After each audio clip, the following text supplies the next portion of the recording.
un game changer dans cette équipe, il faut le dire. C'est le nouveau meilleur buteur de la Ligue 1. L'année dernière, voilà, pour un but volé contre Brest.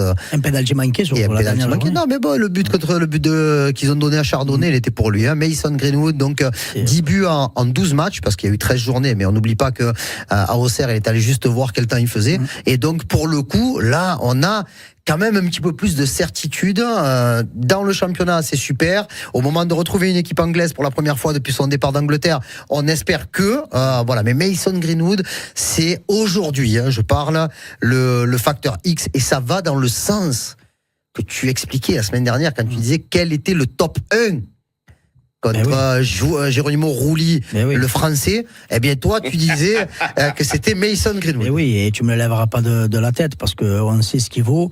Et quand il est avec cet état d'esprit-là de faire mal à l'adversaire, eh ben, il est inarrêtable. Et encore, si Dieu ne fait pas 2 ou 3 parades, il peut finir avec 3 ou 4 buts.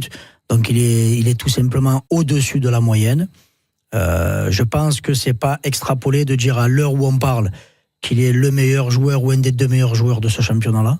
C'est un peu ce qu'on disait en septembre-octobre de l'année dernière aussi. Non, mais c'est ça. Mais après, tu t'imagines, on se dit, le mec, il est pas constant, il met plus de 20 buts par saison. Mais putain, le jour où il va être constant, que ça va être. Voilà, après, c'est comme Jaco le répète souvent, c'est pas un robot, il y a des hauts, il y a des bas, mais c'est clair que quand il est comme ça, il est tout simplement inarrêtable.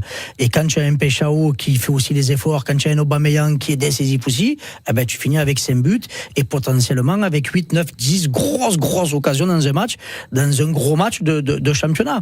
Et ces joueurs-là, et notamment lui, tu en auras besoin, notamment en Ligue des Champions, pour aller chercher la qualification. Et je pense que demain, il va être un peu revanchard un petit peu. On l'espère. Donc je sens qu'il va sortir un très gros match. Tu parlais de Pierre-Emerick je te fais des passes des Aubameyang. Il faut que parce que maintenant j'ai pris l'habitude de l'appeler Aubameyang, mais non, c'est Aubameyang.